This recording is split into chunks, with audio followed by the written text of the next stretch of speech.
And we're starting off the bans with the Fanny as well as the Phobias. The Freya and the Paquito will not see the light of day as well. Yeah, don't forget this expanding rivers, right? This is the kind of map that really make, I would say, no stereotype right now, right? It will definitely make Team Philippines truly shine, right? The rotations, especially with Bonilla and De La Cruz, with the Mathilda as well, with expanding rivers, and now the fact that Mathilda is so buff in terms of the damage, you expect Team Philippines to kind of prioritize that one. You spoke about the bans, the Paquito, the Freya, the Juicing already getting taken away. These are your standard bans. Marcel potentially go into that R3 ban slot because it's just so strong, but no, they're going to leave that open because they want to force De La Cruz to pick. Do you pick that Marcel or you go for the Mathilda? No, Arlott is a B1 pick, which is very rare. Well, Vanuya is really comfortable with that. Sanford, this is his signature hero. He's comfortable with it. You just give him what he wants. Try to empower Nepomuceno on whatever he wants to pick up next. We've seen the Kais being contested. We've seen the Claudes being the winner of games. Hopefully, Indonesia susses that out, takes that out of their hands. And right now, with the Arlott pick, it kind of seems like a little bit of a threat if Indonesia wants to pick up a Gort for themselves for the mid lane. Yeah, and now I'm okay. This is where it gets really iffy right now. If for the side of Team Indonesia, unfortunately, you really have to take that Paquito ban away. The next best thing in the EXP lane, I would say, it's gonna be a Lapu Lapu per se, but Claude in the hands of Dingarai was really working well. Of course, I forgot about the Sora. Sora, going to level 4 should have enough damage to deal with this Arlott, but I'm personally leaning over to the side of this Arlott, especially you could just dash to zone away to dodge against the damage coming off with Sora's ultimate, especially when you go into your max stack as well. Pretty much a natural predator to the Arlott as well. At least once you hit that level 4 power spike, you get the Cloud Surge, you get the Lightning Surge, you have the adaptability options. You want to play around the Arlott, you're able to zone him out, you're able to join in these team fights, especially knowing that Philippines likes to play around these turtle objectives, likes to play around these Lord objectives. But the Claude definitely would be highly contested, denying it from the hands of Philippines. But they're going back to basics though. Viana with the carry and Nepomuceno with the Akai. Yeah, this is the kind of matchup that we saw earlier just now, right? De La Cruz was picking up the Mathilda as well. So if he goes in with the Mathilda, that's going to spell havoc for Indonesia to deal with. I think especially when you know that Team Indonesia and also Team Philippines are going into the expanding rivers, you definitely have to pay respect over to the Mathilda, right? Mathilda Airlines bringing, well, I would say De La Cruz Airlines this time around, right? Bringing everybody all across the board, just rotate even faster as compared to anybody on the map. But look at how Team Indonesia has been selecting in terms of the roster. You got a guard locked in as well. This feels like they really want to fight front to back instead. Yeah, and as we've seen this before, Claude is essentially playing a frontline heavy kind of hero as well. Claude's main role is basically to auto attack on that back line, try to wait for the tanks to leash out the main core ultimates, the main damages, and then go in for the Blazing Duet, especially on the backside. Carry is definitely going to be hard to deal with. Indonesia susses out the Mathilda, doesn't want to deal with De La Cruz's cruise ship. It's not an airplane anymore, it's a cruise ship. And then, you know, coming in and waiting into the late game and playing the Claude game. One thing I want to point out is that the Sora pick is kind of questionable for me. Typically, you see the Sora on the R5 pick rather than the R1 pick, and this really shifts everything up. They're solidifying the EXP side to open up options for the mid and EXP lane, mid and jungle lane for Indonesia. Fans coming in, Churros, Team Philippines, you know, identified that jungle is something that, you know, Team Indonesia hasn't selected yet. The box here goes into the banning pool. Fredrin also going in as well. Utility junglers are starting to get slim trimmed down. What's next? What, the Barat's coming back into play?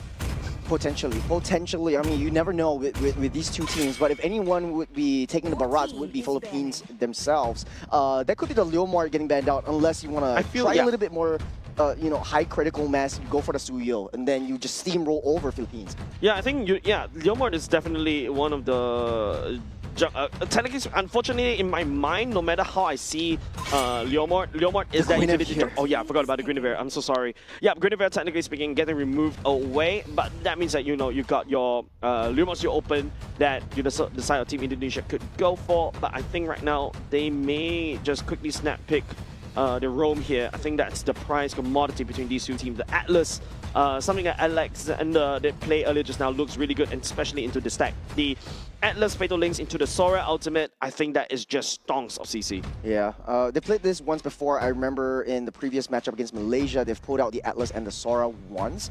But it's been a long day. I might have forgotten about that. But this kind of works out well. Gort has some sort of a potential zone CC, but Gacha actually comes back into the picture.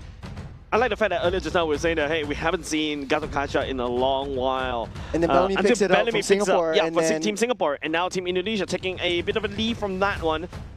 Picks him up instead. Gacha still very squishy, especially when you're facing up a carry. Yeah, you have a lot of backline access with the AOG though, but it does take some time to ramp up. It has some, taunt and then disengage or ejection factors as well with the AOG, so that creates quite a bit of space and time for Gacha in the mid to late stages of the game. But for Philippines though, that's the mid lane as well as the Roam open. Khalid could be a possible choice. There is the Cho and the Farsa. Okay, still. Okay. Expanding rivers also benefit the Cho, right? Cho is able to rotate very quickly, dive all the way to the back line, you isolate, you pick, you kick the Gort all the way into the Pebiko's damage in terms of the feather airstrike. So yeah, I think coming up in Team Philippines, this roster is A-OK. You've got your Peel, your main tank coming up from Makai going to later part of the game. The Arlott can make a decision whether I want to go on full damage or the hybrid tanky style fighter kind of Arlott. But Arlott, I feel like the real value here is to really dive onto the Gord, slap him down, and then after that use a final slash and force team fights that Team Indonesia doesn't want to hold. I think the repositioning capabilities of Arlott with the final slash would be also a very huge factor. If Flot comes in, you're able to utilize that Arlott to try to dash out the way. That's a Camilla pick as well. So if you have the Blood Pack together with the AOG, yeah, it's most probably in the jungle. Yep. Carmilla jungle. Afan, yep, it's going to be in the jungle, and then Alexander is going to be gunning the Gacha in the roam. So they're pulling out something from their own hometown flavors. And we spoke about hometown flavors right from the start of this stream, and right now they're showing us what's what. I don't remember seeing a Carmilla jungle as a hometown flavor for MPO in Indonesia, right? But I can see why it's really getting scary, right? You use a Carmilla, the ultimate, just to basically dish out the damage and cut everybody, especially when you're going up against Team Philippines. You know they're going to clump up together. You know they're going to play the Ube. Yep. You find a way to deal with it. Combo that with the Gords, Mystic Gush. Essentially, you melt one down, you melt all down. This is the draft. We're finalizing it. I feel like this is going to be a banger of a game. This is game number 1 between Indonesia and Philippines. Yes, of course. Ladies and gents, if you're a fan of Team Philippines, I feel like they've been dominating. You can give your cheer for them. But of course, if you're from support Team Indonesia, Carmilla jungle as a gamble against Team Philippines. Hopefully that works. I just realized that there is a Jollibee emote from Nipo Musieno. So that is pretty funny for me. Hey, I like Jollibee. Yeah, who doesn't? Shout out to the Filipino fans out there as well. Indonesia in the venue is just making a lot of noise, and the entire venue is just insane, just with fans all around. Okay, Shoryuki, that concussive blast did proc, but nice. Michael coming out of Benuya was able to just dodge that away, so at the very least that's a poke that he is able to neutralize. I think for Camilla, let's talk a little bit about this pick. We haven't seen that in a hot minute. Camilla was sort of a pseudo meta pick and very I think sort of like niche and used to counter really heavy team fight compositions. For the side of Philippines though, they typically run a 3-2 or a 4-1 composition. Benuya is definitely going to be on the side lanes. At least for the early game, Philippines going to put Pabiko as well as De La Cruz on mid lane duo roaming duty to try to alleviate some pressure off of that gold lane. So Indonesia definitely has to look out for that. You won't see a lot of prowess coming in from Afan's Carmilla until really the later stage of the game. I feel like Shoryuki is a lot more pressure on him right now, right? I feel like his ultimate, his Cloud, is the one that kind of gathers everybody from the side Team Philippines together so that Afan's ultimate will be able to get landed as well. Delvin after that, once that ultimate lands from the side of Alfan, Delvin could drop in the Mystic Gush at the same time. AOG for Alexander to keep everybody nice and tight for the damage of Galvin, and don't forget Digger right on the clock on the Blazing Duet. In the mid lane, just testing each other's metal as Team Philippines already in position to try to start this turtle fight. They're disrupting Delvin though, forced to get that retrieve on the bottom side. But the airstrike coming out the side of Pabiko as well, picking up first blood against the jungler for the side Team Indonesia. Turtle picked up by the Posino already, and he's still going for more. He's fighting onto the Gacha all the way up top and pinning him against the wall in his own jungle as well. And Fiona also joins in the fun. What a play from Team Philippines, using De La Cruz just to zone Delvin out. And now Afan knows that, hey, my mage is not in position. I have to go down to the bottom side, at least some consolation in terms of this turtle trade up. And now the kickback onto this Carmilla though. De La Cruz just being a nuisance right now. Afan is going to take a long time for the airstrike coming up on Pabiko already, and Alexander tags onto him. Afan as well. Still, you know, still level 4 as Nepomuceno is already hitting level 6. Well, it's definitely much slower in the jungle compared to the rest of the tested and proven meta junglers out there in the tank position. For Philippines, they understand like, hey, you know, he wants to play around that team fight. He's going to utilize the ultimate when we stick and clump together as 5. Let's try to spread out a little bit more. Let's try to utilize De La Cruz in the early game to try to disrupt that farm, and he's doing it pretty well. Nepomuceno just having a free reign over all of his jungle camps, getting that level 7, 2 levels ahead of Fan right from the 3-minute mark. Yeah, the clear from this Camilla is taking super slow, but I think it's all about the utility. That's going to be a stun coming up from Alexander, busting up the big away stance. Yeah, Delvin also used the flicker to try to secure that kill over Pabiko. It's not going to be too much of an issue, at least for the early stage of the game, but when it comes to the mid side, the Predator Earthquake is going to start to hurt, and you want to take care of that right before it actually happens. Delvin still 0-0-1 for now. Team Philippines still slowing down their tempo, going straight for the objectives. Yep, Nepomuceno is like, what, 2 levels ahead of Fan.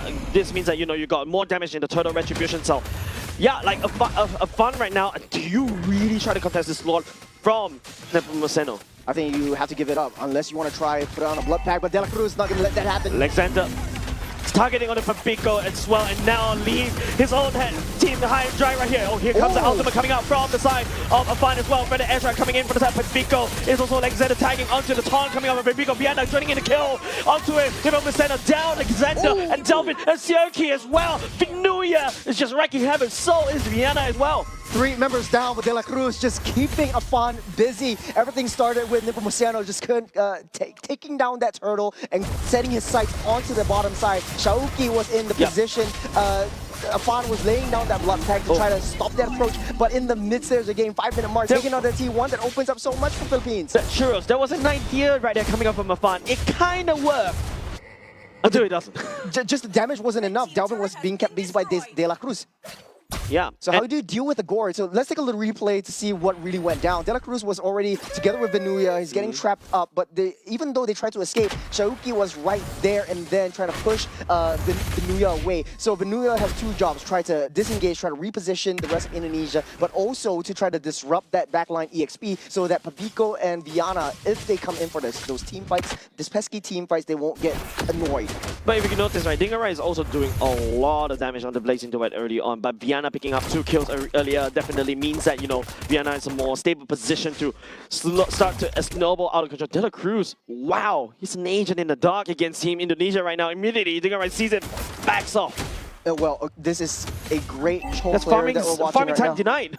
Yeah, even for Dingarai, he set his sights now. He's transitioning the win condition to away from Fan. Now Fan is being controlled to infinity and beyond. Let's take control of Dingarai right now. He doesn't have that free reign. Fan will be able to catch onto Nepomuceno right there. Alexander charges up his taunt, will not be able to find anything as well.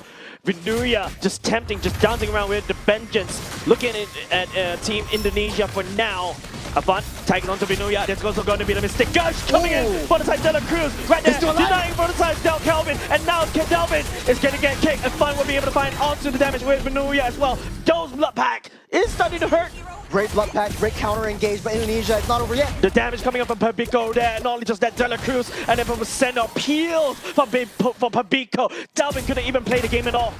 Indonesia wants to play passive, but in Philippines it's not. They're going on the offensive. Oh man, the blood pack is not even up. The idea was there for the side of this Camilla jungle, but it's not working, Churros. No time to breathe for Indonesia. What just happened there was Vinuya just drawing all the ultimates onto himself, giving Nepomuceno time to take down that turtle, and then joining the team fights. Fan holding onto the black pack for a little bit too long, but once he found that, he's got 3 men all stunned up. That was perfect, but not enough damage actually coming through because every single one of the resources already utilized onto Vinuya. Yeah, and Vinuya just literally bought a lot of this utility, just wasted all the utilities onto him, and at the very least, right, De La Cruz also jumping and bobbing and weaving at the same time, allowing Pabiko to just land down the damage from afar. Viana is just there to just kind of dish out the damage. I'm not looking at Fan because, like, heck, you don't really have a very strong jungler right now. You lost, like, what, 2 mid lane turrets in, like, what, the 8-minute mark, Churros? That's a little bit too early. Yeah, you're focusing you're putting all your eggs into one basket. In this case, you're putting all of your skills into one Vinuya. And it's so hard to take this Arlo down. That's the beauty of how well and how comfortable Venuya is with this R-Lot. But matter of fact, right now in this current state, Indonesia has to be turbling up. But in this sense, Philippines not giving Indonesia that time to breathe. Take a look at itemizations. Viana is just one item away. And as I say it, there's the full build for this carry. And we see that 3-2 actually coming into fruition. I mean, Charles, just take a look at Nippo Pincheno and also Afan. That 1 item diff, I would say 1.5 item diff is just so ahead. Like, look, that's like what? How many levels ahead already? And De La Cruz fighting on the Fun right here. Will not be able to do anything because the Heaven's pins locks him down. Delving the Mystic Gush just hits air. What a find from De La Cruz.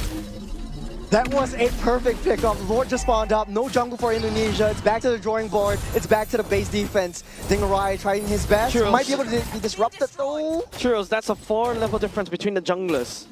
There's no time to farm. There's no space to farm for Afan. It's a little bit too slow for this meta. And now with the Blade Armor already building for the side of Mocheno, already Dingarai may find himself in a spot of trouble. He's not having a very good game, going down twice already. Whereas, you know, Viana, even to a certain extent, heck, even the Roma on the from Team Philippines has a better KDA than Team Indonesia's Dingarai. I think Indonesia making a beeline towards the bottom side. Venuya is all alone. And here we go. There's going to be the Kacha over the 8 OG. Oh, Venuya trying to make a play right here to find a snap. He will be able to try and get alive, but not for long because Dingarai jumps all the way with the Blazing Duet. And now it is time for Team Indonesia to strike. Top side though, Viana's taking that top side T3 that's cracked wide open. One more hit. The Philippines, they have done the macro game. Indonesia, yes, they threw 5 members onto that bottom side, but it opened up so much on that top. Yep, two members from the side Team Philippines going down for the count. But don't forget, you are very ahead earlier just now, so I don't think that's a very good item. You can see the Pomoceno is just absorbing so much damage. He actually pins for the fun of it, just asking, hey, Viana, would you want to play? But unfortunately, Dalvin finds the laser on his Panda. What a find. Pomoceno was all alone up there. He was taking 5 members damage all to himself. Viana just holding on. He doesn't want to show himself. If he did, Indonesia would be able to capitalize and take that carry out. Knowing that De La Cruz wasn't around the vicinity, Philippines cannot afford to play that offensive. Up from a 9K gold lead from the start down to 6K, Indonesia is crawling their way back.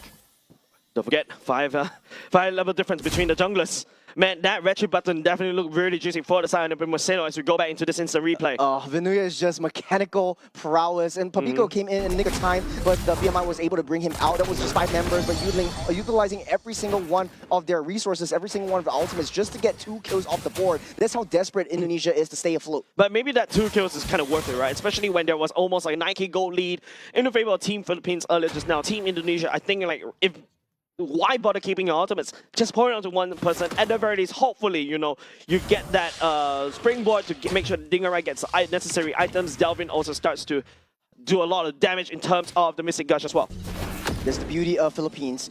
They've seen that Indonesia is ramping up on that tempo. They're trying to slow things down, and they're doing it very, very actively in this front. Waiting on that 30 seconds for the next Lord to come up. Indonesia getting drawn out into the jungles, which is where Philippines really likes to play this. In any case, it's still a 4-1 composition, but Indonesia doesn't know where Pomoceno is. Yep. It's not only just the fact that they don't know where Pomoceno is, it's also De La Cruz, right? Like the fact that he's providing so much vision over to the side of Team Philippines.